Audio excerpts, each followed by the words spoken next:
Oke, siap. Oke, nggak usah tegang gitu dong, relax saja ya.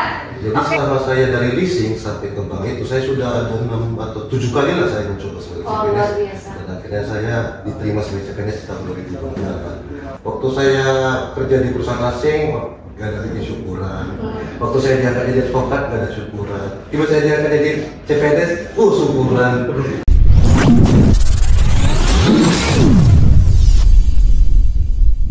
Halo Sobat Ham semuanya, kembali lagi di podcast Suara Integritas. Bersama saya Hani. Di episode 3 kali ini kita akan membahas tentang bagaimana kisah perjuangan teman-teman CPNS Inspektorat Jenderal Kementerian Hak Asasi Manusia. Seperti yang kita tahu, profesi ASN ini menjadi salah satu profesi yang diminati sampai dengan saat ini. Terbukti ketika pembukaan seleksi CPNS, ribuan orang mendaftar setiap tahunnya. Nah, di balik perjuangan itu banyak cerita-cerita menarik yang bisa kita gali untuk dapat memotivasi teman-teman yang mungkin nantinya berminat menjadi ASN di Kementerian Hak Asasi Manusia. Baik, kita sambut pada kesempatan kali ini sudah hadir bersama kita ada Mas Tasman, Mbak Dina dan juga Mas Yosua. Selamat siang semuanya. Siang. Gimana kabarnya hari ini? Luar biasa. Oke, sebentar semuanya, teman-teman yang hadir pada hari ini sebenarnya adalah CPNS Kementerian Hak Asasi Manusia tahun 2024, satu angkatan dengan saya. Jadi sebenarnya kita berteman dan hari-hari kita ketemu ya. Jadi kita ngobrolnya santai-santai aja ya. Kok nggak menjamin? Oke, siap. Oke, nggak usah tegang gitu dong, relax saja ya. Oke, teman-teman, mungkin Sobat Ham di rumah belum ada yang kenal nih siapa sih Mas Tasman, Mbak Dina, dan Mas Yosua. Mungkin teman-teman boleh dong ceritain latar belakangnya. Mungkin ada yang sudah pernah bekerja atau pernah magang, atau mungkin ada yang masih fresh graduate. Boleh diceritain nih. Oke, mulai dari Mas Tasman dulu. Baik, terima kasih atas kesempatan yang telah diberikan ya. Sudah diundang ke podcast Suara Integritas.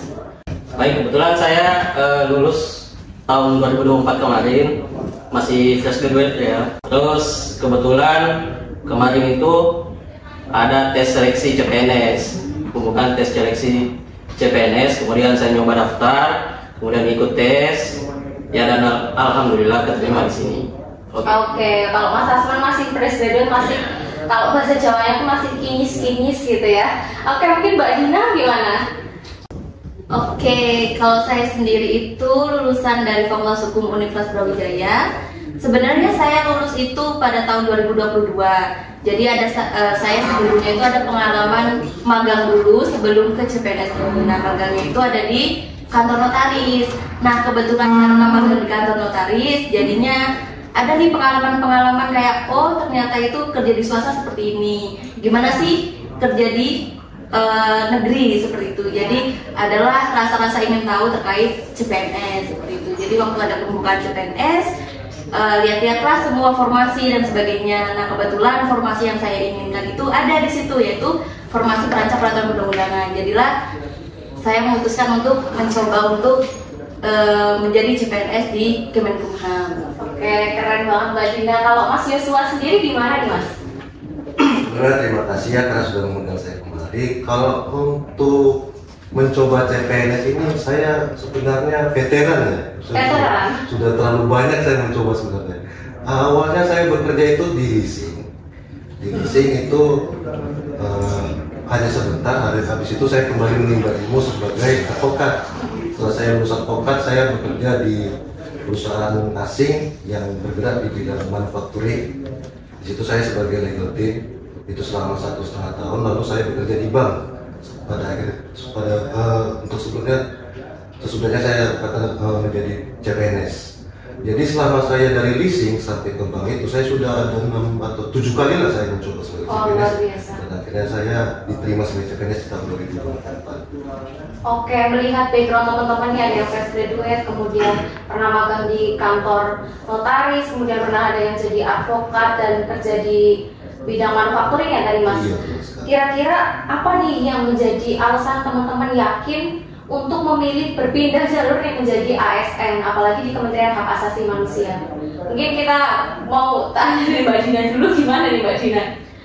Sebenarnya seperti yang kita tahu sih Mbak ya, ASN itu kan terkenal dengan masa tuanya terjamin seperti itu. Nah itu sih salah satu yang membuat saya tertarik untuk menjadi CPNS. Sebenarnya kalau Gen Z seperti saya juga Gen Z, nah itu tuh sebenarnya tidak ada sudah beralih nih dari yang ASN yang sangat tua, nggak ASN, dari ASN ke swasta seperti itu kan. Jadi masih ada harapan orang tua juga sih Kak gitu. Harapan orang tua. Kalau Mas Hasman gimana? Ada dorongan dari orang tua nggak buat coba CPNS atau gimana? Atau keinginan sendiri? Ada sih, selain dari dorongan orang tua ya.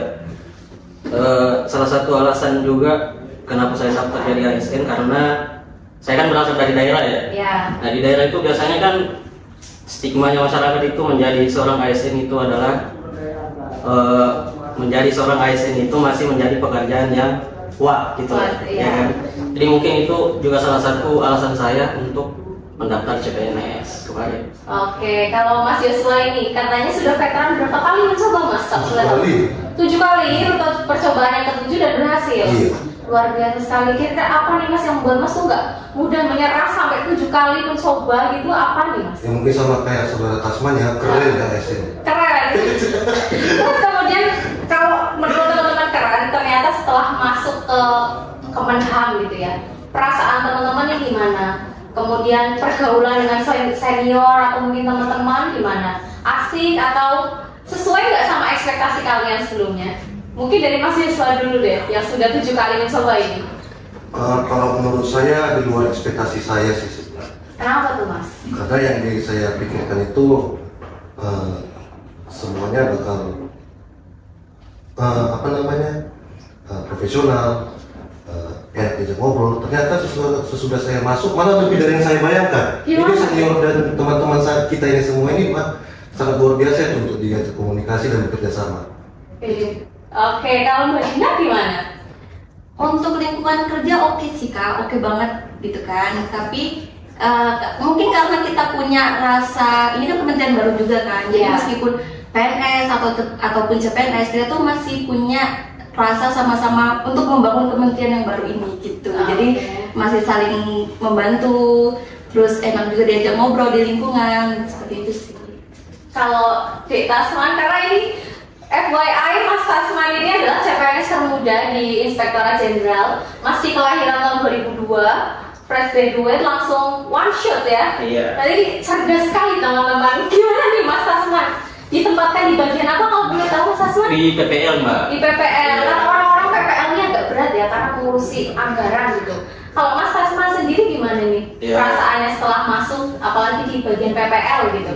Kalau di PPL sih mungkin banyak yang bilang pekerjaannya berat ya, tapi ya memang sih berat. Cuma terbantu karena senior-seniornya juga suportif gitu kan, rekan-rekan kerjanya juga baik, jadi ya nggak terlalu keras lah untuk pekerjaannya. Oke, terus yang nggak kalah penting nih biasanya adalah kan tadi motivasi untuk masuk salah satunya adalah dorongan keluarga. Setelah teman-teman lulus nih, tanggapan keluarga di rumah atau tadi Mas Tasman di daerah, kemudian teman-teman juga gimana kira-kira? Ikut bangga, senang atau seperti apa nih? Mas Tasman dulu mungkin. Kalau bangga sih ya sudah pasti bangga lah, orang tua sudah pasti bangga, udah senang. Bikin syukuran nggak ya? Langsung syukuran. Pas mau berangkat ke sini langsung syukuran. Iya mantap. Ya. Kalau teman-teman gimana? Sama sih, banyak yang ngasih ucapan selamat, terus ikut senang, bangga kan, karena ya itulah. Kalau pasangan bangga juga nggak? Kebetulan belum ada pasangan. Masih jomblo sobat nanti kalau yang berminat dengan Mas Tasman boleh komen, nanti kita kasih tahu username IG-nya ya. Kalau Mbak Dina sendiri gimana Mbak Dina? Bangga, pasti orang tua itu ada bangganya. Apalagi saya itu termasuk satu-satunya ASN di keluarga saya, jadi mereka juga excited nih. Wah, anak saya ASN di Jakarta. Cuman ada worry-nya juga sih kan, karena di Jakarta. Saya juga dari daerah nih Kak. Jadi ada worry-nya gimana di Jakarta baik atau enggak. Tapi untuk semua lingkungan mendukung dan saat ini masih oke aja. Ke Jakarta udah main-main kemana aja nih Kak Dina? Aduh belum ada yang ngajak main, gimana dong? Ke Blok M udah sering belum? Udah, kan sama kakak Hani. Oh iya betul, kita setiap minggu ya ke Blok M. Oke, kalau Mas Yuswa sendiri gimana nih? Ya sama, pasti bangga juga. Tapi yang buat saya kaget itu reaksi orang tua sih sebenarnya. Waktu saya kerja di perusahaan asing, gak ada lagi syukuran. Waktu saya diangkat jadi advokat, gak ada syukuran. Tiba saya diangkat jadi CPNS, syukuran. Berarti bangga sekali ya orang tua. Kalau keluarga, karena ini Mas Yosua kebetulan sudah menikah, istri, anak-anak bagaimana ini Mas? Itu masalah komitmen. Kesejahteraan keluarga ya, mau nggak mau kita saat ini harus berpisah karena istri juga bekerja di kampung halaman. Berpisah untuk sementara waktu ya Pak. Tapi nanti kita akan usahakan untuk bersatu kembali.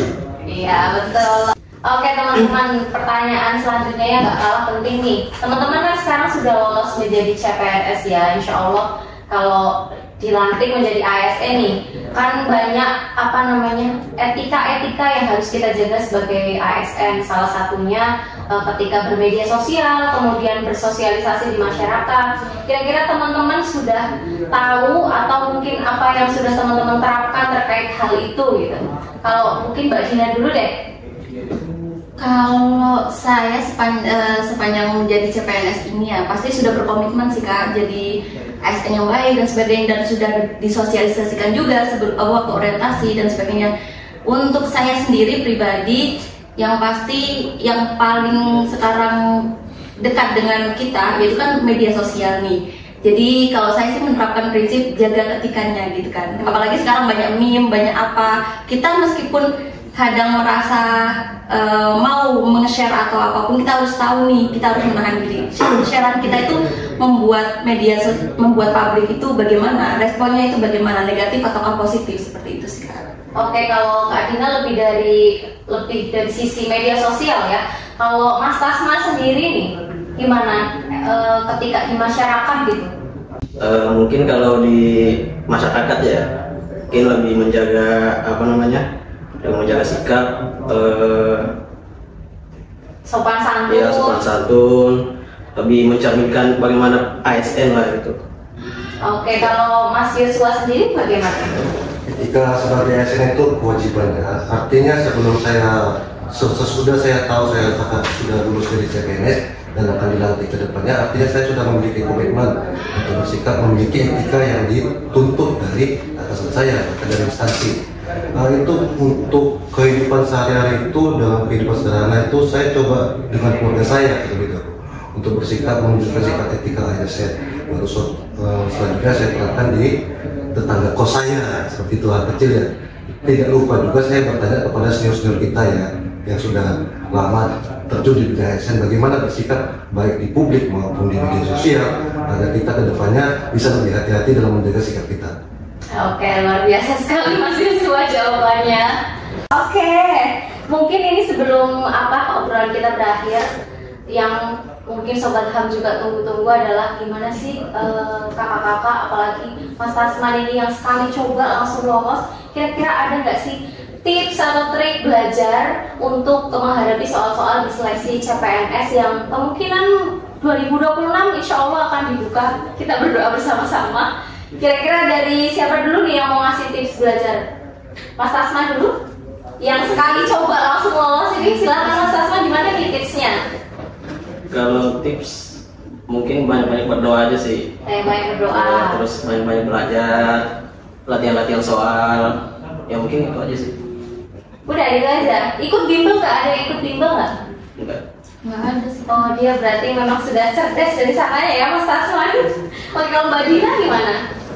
Ya itu sih, mungkin belajar jauh-jauh hari. Kalau memang benar-benar ingin masuk ASN itu pasti harus belajar jauh-jauh hari. Cuman yang paling penting harus tetap update di situs webnya BKN itu sih Kak. Soalnya banyak kadang teman-teman juga yang share, kakak-kakak tingkat yang udah PNS nge-share terkait soal-soal, nge-share terkait update soal juga, banyak peraturan juga atau hal yang baru yang kadang diperbarui juga oleh BKN itu sih. Oke, kalau dari Mas Yosua nih, tipsnya itu ikut grup Telegram. kenapa tuh ikut grup Telegram? Walaupun saya gagal 6 kali itu, saya semuanya lulus SKD. Jadi dari grup Telegram itu sebenarnya banyak diskusi tentang bagaimana membahas SKD yang akan keluar nantinya. Jadi itu tips yang bagus. Oke, jadi bisa Sobat Ham semua bisa tadi ikut grup Telegram. Mungkin juga kalau saya bisa kasih tips, bisa ikut bimbel. Jadi nanti mungkin teman-teman yang sudah bekerja tapi ingin mendaftar sebagai ASN, kemudian kurang waktunya untuk belajar mandiri atau mencari materi sendiri, bisa ikut bimbel karena di sana nanti banyak juga soal-soal yang bisa kita pakai untuk latihan belajar gitu ya teman-teman. Terima kasih banyak hari ini sudah mau hadir di podcast Suara Integritas, luar biasa sekali. Boleh kasih tepuk tangan untuk teman-teman semuanya. Oke, semoga cerita hari ini bisa menjadi inspirasi dan juga motivasi buat teman-teman yang kedepannya ingin menjadi ASN khususnya di Kementerian Hak Asasi Manusia. Oke, untuk teman-teman juga saya nggak lupa untuk ingetin kalau suka dengan konten podcast Suara Integritas, bisa like, komen, dan subscribe di channel YouTube Cahaya HAM 25 atau follow IG kita di @itjenkemenham. Oke, mungkin yang terakhir saya Hani pamit undur diri. Terima kasih sudah menonton dan sampai jumpa di podcast Suara Integritas episode berikutnya.